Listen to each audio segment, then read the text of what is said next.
What is my project today?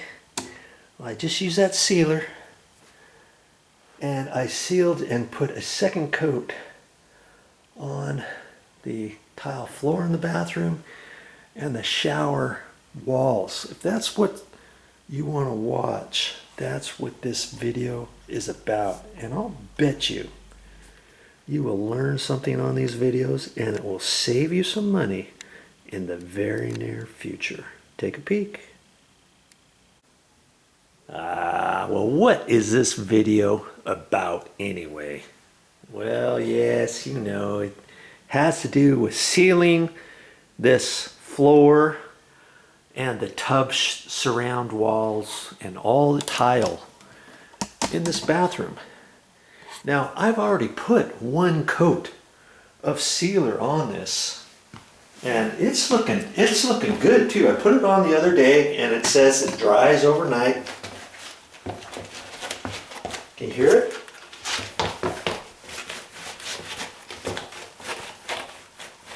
Well, I think you can hear it just barely, but if you look on here, this looks pretty shiny too. And the tiles already had a slight low sheen to it before I started sealing these tiles. Now these tiles were 17 years and I'll bet you it's never been sealed before. The good thing about sealing is it keeps your shower clean. You can rinse it down easier. You can mop the floors every once in a while and know that you've got a nice solid floor, and it's just easier to wipe up and keep clean in your bathroom, and it just makes your ceiling tiles look nice and clean too. Okay, now here I'm just talking to you a few things to do before you just start throwing sealer on the floor. You can't just do that. You know what I ended up doing on this whole thing is I took my simple green, I sprayed it down a few tiles at a time, took a brush to it, and then took wire brush and a small wire brush, cleaned all of the vertical and horizontal grout lines to there. You've got to get the grout lines because that's where lots of your scum is if you look on your tiles, okay? And if you got a shower floor, of course, you know, if you had a shower floor, I would have done the shower floor too, but this just happens to be a tub surround. I'm going to be doing a shower floor in the next bathroom after I get done with this one, but I want to finish this one all the way first. Okay, and so I wiped down the tiles, I cleaned the tiles with simple green and let it dry before I applied the first coat of sealer. Okay, you gotta do that. You can't just throw that up on dirty, sticky tiles that has some scum buildup on it, that has, you know, what do you want to call it? Shampoo, dirty shampoo that over the years have just accumulated on here and stuff. You'll see when you start cleaning that off with simple green, you'll see all the stuff that comes off. And so see, when I did the simple green, I did a little section at a time. I did a little bit different than how I normally do it, but I did a little section at a time. I did like this little section, and then as it was still wet, I went over to here and did this, sopped it up a little bit and got it going. Then I went back here and did the grout lines, and then did the edges where I couldn't get with the regular brush. Okay, and that if you put the simple green on, you let it set there and soak in for a few minutes before you do some more scrubbing on it. You'll get it cleaner. Okay, then I wiped that all down, got it ready, and see on this one it even had a tile baseboard and the edges going around the tub enclosure. I did those two. I did the baseboard down here. That was tile too. Good grief. And I wanted to do a really good job on this, okay? And so then I went to the store and I had to get some sealer. What kind of sealer did I get? Well, this is what I used. I've never used this before, and I got this at the not Home Depot. I got it at Lowe's. This one happens to be called Valspar Protective Sealer. And see this? It says it's the wet look. And they also have one that is like natural look. And I decided to go with the wet look, which means it shines. It gets kind of shiny, but you know, this stuff here, you see it's got all little nooks and crannies in it already. See that?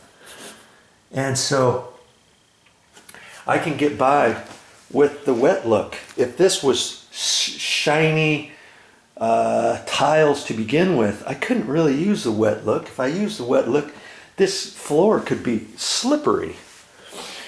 You know, when you get out of the shower and stuff. And of course, we'd have towel, you know, floor mats down anyways. But if you were to get on here, you could possibly slip if you use the wet look on glossy tiles. Okay, but because these have a texture to them, see all the little bumps on here. That told me I could get away with using the wet look. I always like it to have it kind of shiny anyways, and I used to do this in Maui all the time, but that was natural stone floors, and that was all you know, had nooks and crannies in that too. The shower surrounds, the floors, the bathroom floors, and all that kind of stuff. So I always like to get the stuff that says wet look. If it doesn't say wet look, then chances are it's going to dry natural. Okay? And this stuff, man, it was like $36, but then with tax it was $40. $40 for 1 gallon. And years ago I used to get this stuff called Homax from the Home Depot, and it was $19.99. I could get that all day long for $20 a gallon. Well, hey, 7-8 years later, I couldn't find that anywhere. And I decided to go to Lowe's this time, and I got the Valspar. Now, if you go to Home Depot, they probably won't have Valspar. They'll have their own brand, the Bear sealer, and it looks basically like this. You can get it in a container like this, and you look for the stuff that says wet look. Okay, and on this particular stuff, I read on there, and you put it on. If I wanted to put 2 coats on in one day, as long as I get the first coat on and let it dry for like 2 hours and skin up, it says you can put a second coat on after 2 hours. You don't want to put a second coat on too soon, or else it's going to activate the first coat. Okay, and I'm not in a big time crunch or anything, so I decided to wait until the next day. Okay, and so it's plenty dry, and I'm going to put a second coat on.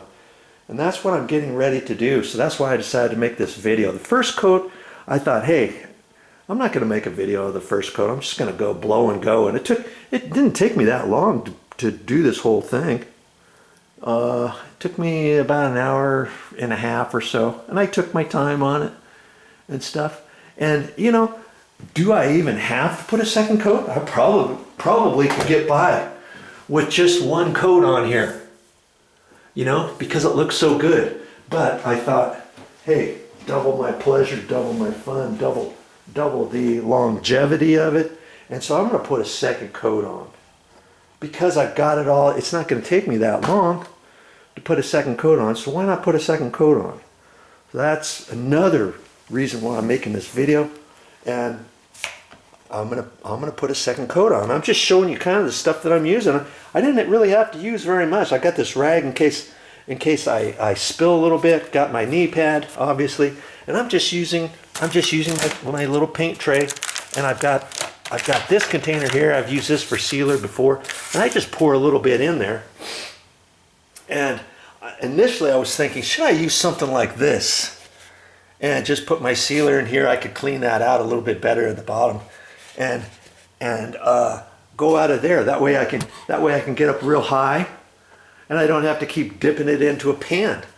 And I thought, no, I'm not going to do that because when I go, I want to just saturate my paintbrush just enough, and be able to kind of wipe it off and kind of clean off. That's why I thought I would use this instead of this. So I'm not even using that. Okay, I was just showing you. You know, if you're thinking about using that, don't use that.